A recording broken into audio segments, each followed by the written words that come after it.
Hey guys, Butler Bulldog Bill here, and this is just a recap of the first day of the second round of the NCAA tournament. Um, it was I don't know, it was a disappointing day to me because it didn't seem like there weren't really any games that went down in the final seconds hardly. There wasn't any buzzer beater shots or, you know, many shots at the buzzer. They either tie the game, win the game, or send it overtime, whatever. I think the only one was the Wichita State and VCU game. Wichita State had a chance to send it to overtime with a three, but they missed. Other than that, there wasn't really any others that went down to the buzzer like that. UNLV and Colorado got close at the end. Southern Miss, Kansas State, those were some others. But for the most part, the first day of the actual, what seems like the real portion of the tournament, not the play-in games, but this part of it, it was a kind of a letdown. So I'm hoping today's a little better. So far, it's looking really disappointing. Cincinnati's taking it to Texas at the moment, but hopefully things, change around. But anyway, my bracket's looking like crap so far. When you get used to the NCAA tournament producing upsets, a lot of upsets in the first round, some big upsets, you start to think, well, you start to overanalyze things, and you start to think, well, there has to be an upset, here, and then you get the media, jumping in. Oh, this team's very, there's a very good chance that they're going to get upset, or they have a better chance of anybody else in getting upset. And you start to buy into it, and then when you watch all these teams like I have, and you see what good they can do at times, you start to think that, well, they're going to be able to do that this time around, and then it doesn't happen. And so you start making these upset calls that don't end up happening, and then your bracket gets shot because you should have just went with the seeding anyway. But when you're so used to upsets happening so early, like the past couple of years, with VCU, with Butler, with teams like that, it just makes it difficult. But the only two upsets we had yesterday was Colorado, the 11 seed, defeating 6-seeded UNLV, and we had 12-seeded VCU defeat 5-seeded Wichita State. Close games we had were, UNLV and Colorado got down. It was a blowout at first, and UNLV cut it down, made it a close game there at the end. South Dakota State kind of challenged Baylor a little bit, but for the most part, Baylor had control of the game. Long Beach State, New Mexico was pretty good until like the last minute or two. Long Beach State kind of fizzled out.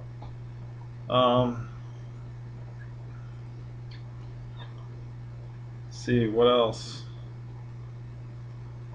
I mean, Harvard tried to make a game of it with Vanderbilt. It didn't work out so well. Kansas State defeated Southern Miss.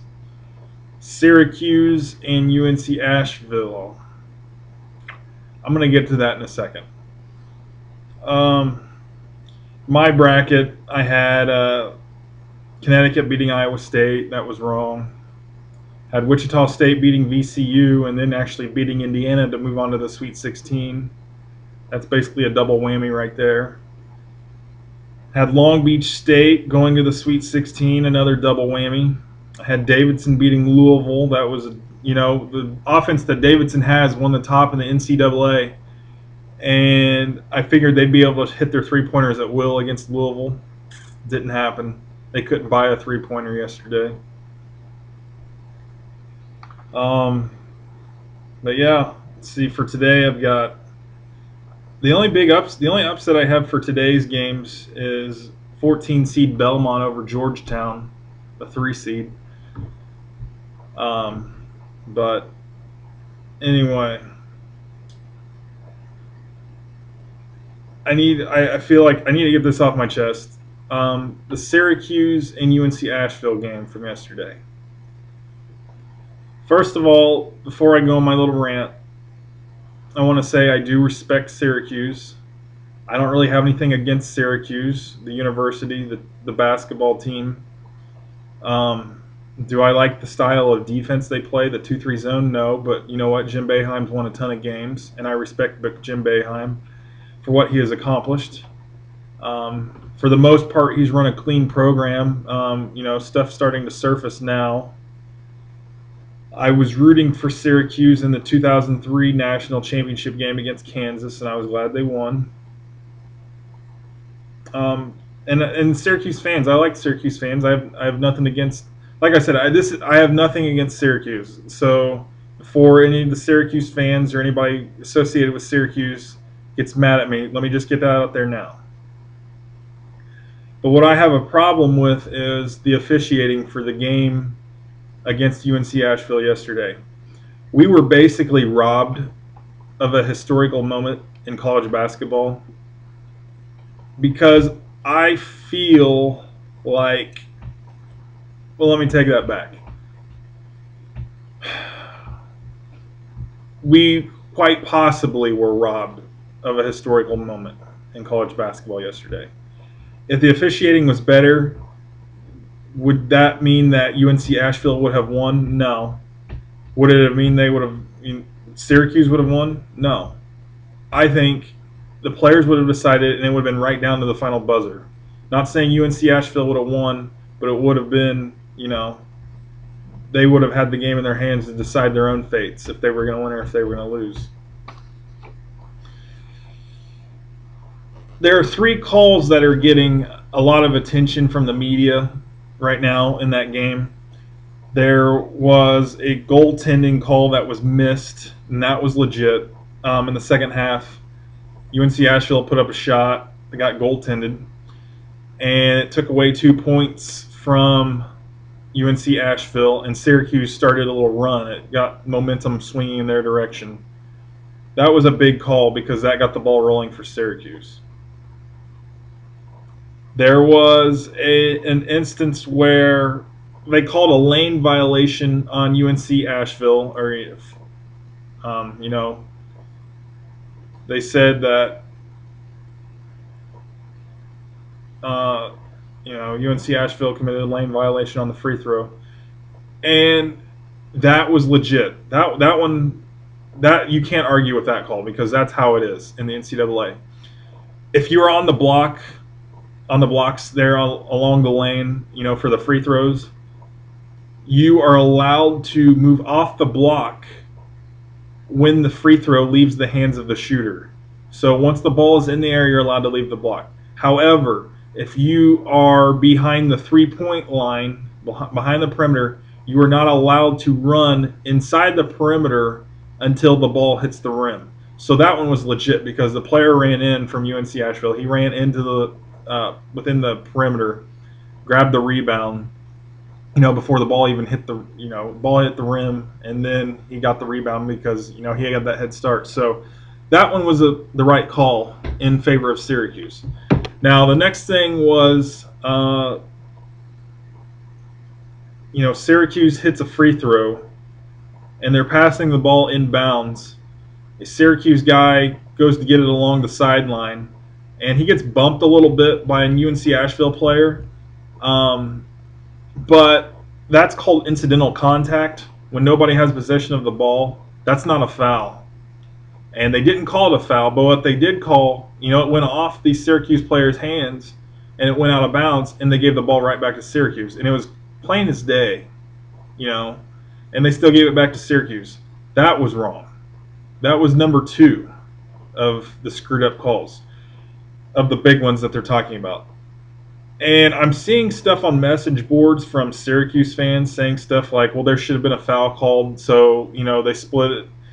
They missed 2 calls. It went out on Syracuse, but it was a foul on a UNC-Asheville player, so the referee tried to give the ball to UNC-Asheville to, to kind of split it down the middle. No. The head official of the NCAA, whatever title it is that he has, he even said incidental contact. It happens on loose balls. And that's exactly right. So Syracuse fans, I'm not saying all of you are saying that, that was the right call. But come on, guys. Use your heads. That was totally. I mean, it's one thing to say that. I don't know. I was so disappointing. I was so disgusted with the officiating in that game.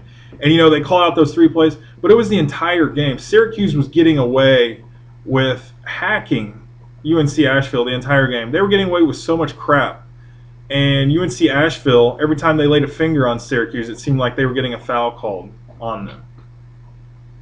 So it was so ticky-tacky, and it was such BS that it was just so wrong.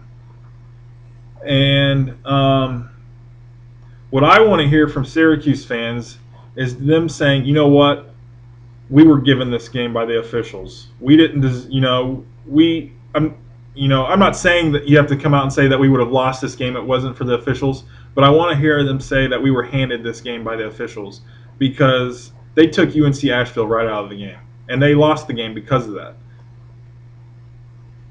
So, and then I watched the press conferences after the game, the post-game press conferences. UNC-Asheville's coach was right when he said Syracuse is the better team, but tonight UNC-Asheville was the better team. That was correct. And he didn't come out and completely say that the official screwed them of the game, because he would have gotten in trouble for that. But he beat around the bush, and you got the context clues in him saying that, yeah, we were screwed out of the game. And then Syracuse comes up, and Boeheim comes in and says that he believes the officiating was bad on both sides, that they were screwed out of calls too. No. Then he also says that they were in control of the game, that there was no luck involved. Are you kidding me?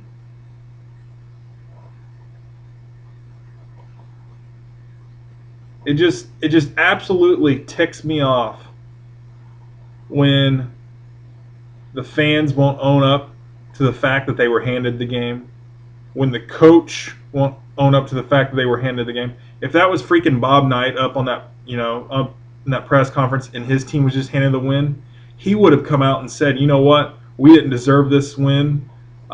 We were handed the win by the officials, because he's done crap like that before, okay?